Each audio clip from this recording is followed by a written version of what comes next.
I was asked to share my experience with hackathons in general, and although it will be less of a success story than my colleague who just presented earlier. I have a few things to share with you. So this is my experience with hackathons in a few numbers. You might be asking what these numbers are.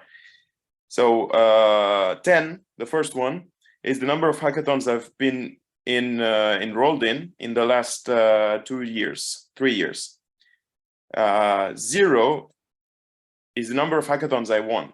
So you see, as in terms of success stories, it's not the most successful.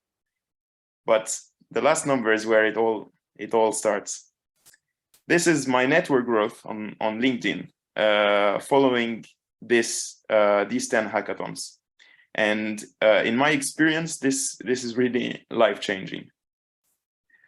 So 3 things I really keep from participating in hackathons. First one is communication. So I always come across people who have brilliant ideas, who have brilliant products, brilliant services, but who don't know how to communicate. And this is something I learned with hackathons, especially because in 24 hours, you not only have to develop, I mean, most of the hackathons I've been in were 24 hours, where you don't only have to come up with a great product, but you also have to sell it, you have to pitch it. And this is a skill I am not an expert at it at all, but it's where I understand I have to do the most growth in the future, because it's how it's the difference between a great product and a working solution, a working company. Second is the networking boost. So as I told you, my network has taken a huge boost just from participating in these events. You can't imagine how many of my ex-teammates are now in on different projects with very interesting stories, with very interesting backgrounds. And this is really something that you cannot, or maybe it's very difficult to find this type of situation anywhere else. So by exchanging, by working on a project for a limited amount of time, you end up developing friendships and also a very rich network with people from different industries, with people from different skills.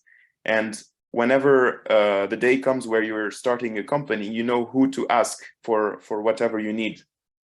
So this is something I really kept as a bonus point for participating in hackathons. And the last one is the public confidence, the self-confidence and public speaking is really something that is only developed through experience and trial and error. And it's kind of forced by having to pitch in front of a jury after 24 hours of a very intense and stressful experience. It's really where I learned the most to be able to speak in front of a public and not be very shy about it. So this is really something, in my opinion, it's the 3 biggest takeaways that I keep from being in a hackathon. I will end my presentation here. It wasn't very long. I hope if you have any questions,